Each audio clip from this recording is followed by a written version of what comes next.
Buy your Abacha. Your sweet Abacha is here. Kamsi is here. Your sweet Abacha here. The smell of crayfish, groundnut oil, and roasted pepper filled with humid afternoon air as Kamsi stirred a hot pot of Abacha. Beneath the one umbrella that shaded her stall, her fingers were stained with palm oil, her apron wet from washing leaves, and her sandals barely holding together, but her spirit unshaken.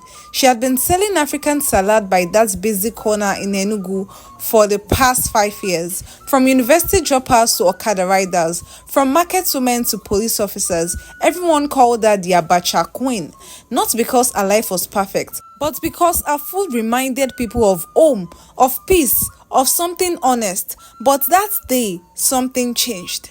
A black Range Rover with tinted windows pulled up slowly beside her stall, its engine humming like quiet thunder. It was a kind of car that didn't belong in our world. Kamsi glanced up, squinting at the window as it rolled down.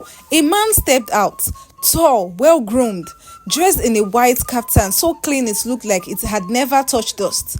His beard was carved like hat, his gold watch caught the sun, and his eyes, dark, deep, unreadable, settled on her as if she were the only thing on that street. "I want what they are eating," he said. She blinked. "Abacha." He nodded once. "Yes, extra onions, plenty pepper." Without saying more, he reached into his pocket, pulled out a wad of cash, and handed over 10,000 naira to her. She stared at the money, confused. "You are overpaying me," she said. "I know." She dished the food in silence, no fake smiles, no starstruck giggles. Just her usual honesty and that signature smoky flavor. The man sat on the bench near her stall, surrounded by Okada men and market women who gawed at him like he had dropped from another planet. He didn't flinch. He ate slowly, deliberately. And when he finished, he stood up, licked his fingers like a true village boy, and looked her in the eye. "What's your name?" "Kamsi," she replied. "Thank you, Kamsi. I'll come back tomorrow." Then he walked away. And he did come back the next day, and the next, and the next. He never told her much at first, just sat, ate, paid, and left. But she noticed things: the way his phone rang and he ignored it, the way his shoulders dropped slightly when he sat beside her, the way he never brought a driver. By the fourth visit, she asked, "Don't you have a kitchen in that mansion you live in?" He smiled. "Plenty, but no peace in any of them." That's how it started. Between sips of kunu and mouthfuls of ugba, they became something neither of them expected. His name was Darlington Okoye, the only son of the late Chief Obina Okoye, oil tycoon, real estate magnate, and board chairman of 3 banks. Darlington had inherited everything at just 32, but in all his mansions, all his boardrooms, all his gated loneliness, he had never met anyone like Kamsi. She didn't care who he was. She didn't ask for a selfie. She didn't pretend. And to a man tired of gold diggers and fake friends, her simplicity was magnetic. Soon, he wasn't just buying food. He was staying past sunset, helping her pack her stall, sitting with her kid brother as they cracked jokes. One night, as they walked to the bus stop, he asked, "Have you ever been in love?" Kamsi chuckled with Abacha, yes. He laughed, a real full laugh, the kind that didn't fit in his world. That night, he didn't go home. He sat outside a small one-room apartment in Ugbene, watching the stars with her. When he leaned in to kiss her, she didn't stop him. She also didn't ask for promises. But the world wasn't sleeping. By the end of the second week, pictures surfaced online. Billionaire heir caught eating by the gutter with Abacha seller. Darlington Okoye's new girlfriend. Twitter reacts. His phone didn't stop ringing. His mother, Madame Cecilia, was livid. "You are embarrassing your father's name for a street girl. Is it Jazz? Did she tie you?" His fiancée, yes, he had one. Chioma Udeze, socialite and daughter of a senator, called him in tears. "You said we were working things out," she cried, "and now you are hitting leaves on the roadside." Darlington had never felt so torn or so clear. "I don't love you, Chioma," he said flatly, "and I don't owe you a life of pretense." She screamed, "Do you know who my father is? "I don't care anymore," he replied. He hung up. Then he turned off his phone and drove back to Kamsi. But the fire had started. Bloggers feasted on Kamsi's pictures, digging up her old Facebook post, mocking her rubber slippers, her face without makeup, her cracked feet. One even posted a side-by-side picture of Chioma in a designer dress and Kamsi squatting beside a basin of onions. The caption read, "From billionaire to beggar, is it true love or a midlife crisis?" Kamsi tried to stay strong, but it broke her. The stares, the whispers, the vandalized stall. One night, someone threw a sachet of dirty water at her while shouting, "Husband snatcher!" She locked herself indoors for 2 days, refusing to speak, refusing to eat. Darlington came and banged on her door. "Kamsi, it's me, open." She didn't. He waited outside the door for 3 hours. When she finally opened, her eyes were swollen, her voice hoarse. "I didn't ask for this," she said. "I just wanted to sell Abacha and survive. I didn't ask you to love me." "I know," he said quietly. "Then leave me alone." But he didn't move. "I gave up everything, Kamsi," he said. "My inheritance, my business sets. My mother disowned me. I have nothing left except you." She looked at him. For the first time, she saw him as he truly was, not as a billionaire, but a man trying to breathe. "I'm scared," she whispered. "So am I," he said. "But I would rather be scared with you than safe without you." And that was the moment she knew. They had no other one but each other.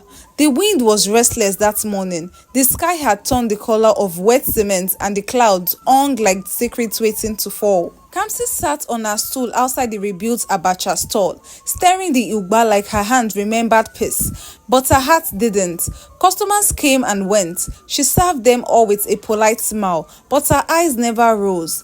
Darlington was by her side, as always, silent, helping, watching. The pregnancy news had left a sour taste in the air between them, thick and sharp like rotten palm oil. Kamsi hadn't accused him, but she didn't believe him either. He didn't blame her. Chioma was a storm wrapped in perfume and entitlement. She always knew where to eat and how deep. And now she was using the oldest weapon in the book, a baby. But was it real? Darlington wasn't sure, and if it was it his? Later that afternoon, while washing bowls, Kamsi's younger brother Ebuka ran towards her holding a paper in his hands. "She can't even speak good English. She used just, wait till the baby comes, he will run back," the letter said. That night, Kamsi cried in the bedroom where Darlington couldn't see her, but he knew, he always knew. The next day, a black Prado Jeep pulled up beside her stall. From it stepped a woman in lace and pearls, her gold head size sculptured like royalty, Madame Cecilia. People moved out of her way. She didn't speak as she approached, just stood in front of Kamsi, studying her like a dress she never ordered. "Come with me," she said coldly. Kamsi didn't move. "Please," the older woman added, almost like the word ought. She followed. Inside the car, Madame Cecilia took off her gloves slowly and said, "I hated you, still do maybe, but have watched you. You didn't run to the press. You didn't tell his name. You didn't chase fame. That makes you smarter than most." Kamsi remained silent. "Now listen carefully," the woman continued. "I want to clean up this mess. My son is disgracing this family and it must end. I will give you 15 million to walk away. Quietly, disappear. Go and open a restaurant. Go abroad. I don't care. But leave him and never come back." Kamsi blinked. Madame Cecilia dropped a brown envelope on her lap. "This is not personal," she said. "This is class. It belongs in a different world." Kamsi looked at her straight in the eye. "I don't want his money," she said, "and I don't need yours." She opened the door and walked out. That night, as lightning danced across the sky, Darlington was pacing the room. "She came to you?" he asked after Kamsi told him. Kamsi nodded. "And you refused?" "I did," she said. He walked to her and held her face in his hands. "I don't deserve you." Kamsi laughed sadly. "That's the first true thing you've said in 2 days." He kissed her forehead. "Then I'll start being worthy," he replied. 3 days later, Darlington stormed into Chioma's house with a lawyer. "I want a paternity test now." Chioma laughed. "You think I'll let some roadside thing ruin my life and you'll just walk away?" "I'm not running. I just want the truth." She paused, and for the first time, her voice cracked. "What if it's not yours?" Darlington blinked. Chioma looked down. I was desperate. You were sleeping away. I thought if I could keep you, maybe you'd love me again. His chest rose and fell. The test came back negative. The baby wasn't his. It should have been over, but the damage had already spread. Kamsi's food store was being watched by journalists. Customers were afraid. Orders dropped. Her peace disappeared. She stopped sleeping. Darlington tried everything, but her eyes stayed hollow. One evening, as the generator hummed outside, Kamsi stood and said, I'm tired. He stood too. Of what? Of being talked about, of being followed, of being insulted. This is not love, this is war. I just wanted to sell Abacha. I just wanted to be free. She looked at him. Her voice broke. But maybe we are too different. Maybe her love doesn't fit into this world. He reached out for her hand. Then we'll build our own world. She shook her head slowly.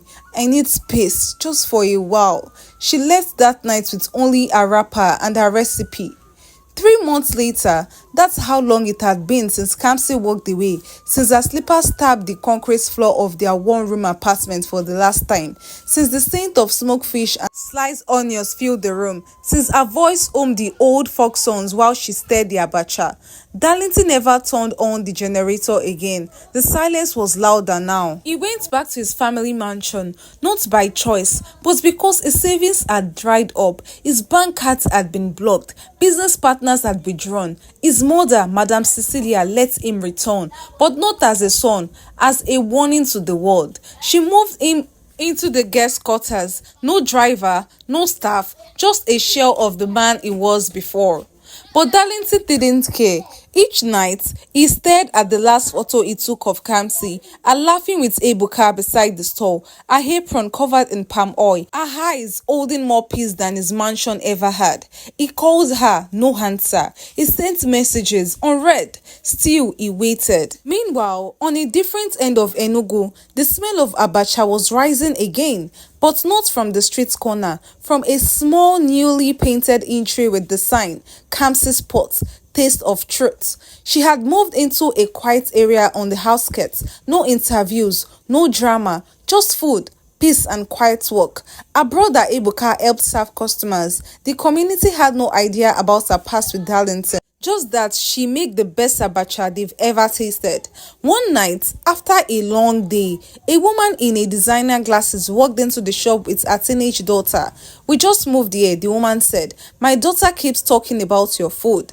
The girl, toy and shy, smiled. It reminds me of what my grandma used to make before she passed. Kamsi smiled warmly. Then let me feed you like you are home. They ate and they cried. The next day, the woman returned with a man in a suit. He introduced himself as a TV food critic from Lagos. A week later, Kamsi's pot went viral on social media, not because of drama, but because of flavor. Taste of Truth trended for 2 days straight. One video showed a man crying after his first bite. Another showed a woman hugging Kamsi, thanking her for reminding her of her village. And then an email came from a food show producer in Abuja. Darlington saw it on YouTube. Kamsi, in a red Ankara dress, smiling, laughing, being celebrated, not for dating a billionaire, but for being herself. He cried, not out of jealousy, but out of regret, but out of relief. She had made it, and she didn't need him to do it. One night, at 11:47 p.m., his phone buzzed. Unknown number. He picked. The line was silent. Then a voice. Darlington. He sat up straight. Kamsi, he said, I saw your mother on TV. She said you are back in the mansion. He exhaled. Barely. I sleep where the gatekeeper used to. Silence. I heard about your restaurant. He said, you did it. I had to, she said. You didn't call, he asked. I was scared I would go back and lose everything. You didn't. You found yourself. Another pause. Then another question. Are you still in love with me? She asked quietly. He didn't even hesitate. I never stopped. She sighed. Then maybe you should come taste the truth. The line went dead. He grabbed his keys. The next morning, Kamsi was serving her first customer when a blank Range Rover pulled up. Same car, same man, but not the same moment. He He walked in slowly, no bodyguards, no designer sunglasses, just Darlington in a plain shirt and dusty shoes. Kamsi looked up. They locked eyes. He sat down. She walked over with a bowl of abacha. He picked up a fork, took one bite, and closed his eyes. Still the best, he whispered. She smiled. I know. Word spread quickly across Enugu and soon across the southeast that one mysterious Abacha seller now had a thriving restaurant where people waited in line just to taste the truth. But what truly shocked those who knew her story was when Darlington returned. He didn't come back as a billionaire, he came back as a helper, quiet and steady, wearing a plain apron beside Kamsi, helping her wash plates, take orders, and carry coolers. People whispered, some scoffed, but Kamsi, she didn't care anymore. They laughed again. They prayed again. They healed. But just as peace was settling into their bones, Mother Cecilia returned. This time, she didn't come with money. She came with silence. She entered Kamsi's spot in plain clothes and dark sunglasses, accompanied by a housemaid no one recognized. She sat at the corner, didn't speak. Kamsi recognized her but said nothing. After her meal, Madam Cecilia stood slowly and walked to the counter. It's true what they say, she said, not looking up. You cook like someone who had suffered. There is power in that. Kamsi smiled faintly. Thank you, she said. Then the older woman reached into her bag and handed her a small envelope. This isn't a threat or a bribe, just information. Then she left. Inside the envelope was a photo, a recent one, Darlington, in a hospital. Kamsi's leg weakened. She read the note inside. He collapsed last week while doing delivery runs. He didn't tell you. He refused to tell me. The doctors say it's stress related. Maybe more. I'm tired of eating you, Kamsi. He won't listen to me anymore. But maybe he'll listen to you, the letter said. Kamsi didn't even grab her phone. She untied her apron, called her younger brother Abacha to take over. She rushed to the hospital. She found him sitting in a corridor, eating granules like nothing had happened. What is this? She asked, holding up the envelope. He looked at her like a child caught stealing sweets. I didn't want you to worry. You didn't want me to worry, so you almost died, Kamsi yelled. He sighed. I didn't want to bring sickness into your peace. She sat beside him. Next time, bring it. I'll cook for it. They held hands in silence for a very long time. The next day, a man in a navy suit walked into Kamsi's pot. He was a board member from one of the Darlington's family-owned companies. He asked to speak with him privately. Later that night, Darlington sat beside Kamsi and said, they want me back as CEO. She looked at him slowly. They said I've paid the price, learned humility. Investors are asking for me by name. He paused, but there's a condition. What? He swallowed. I have to leave Enugu and move to Lagos full-time. Her heart dropped. For a while, neither of them spoke. Then she spoke. So what now? I told them I need time. She nodded, trying not to cry. Maybe you should go, she whispered. He turned to her. Do you want me to go? No, she said softly. But I love you too much to stop you from being who you are. I don't want power if it costs me you. I don't want love if it clips your wings. They didn't speak for hours. That night, he didn't sleep. Neither did she. The next morning, Kamsi walked into the restaurant early and found a silver tray on the counter. On it, a white box. She opened it with trembling fingers. Inside, a ring and a handwritten note.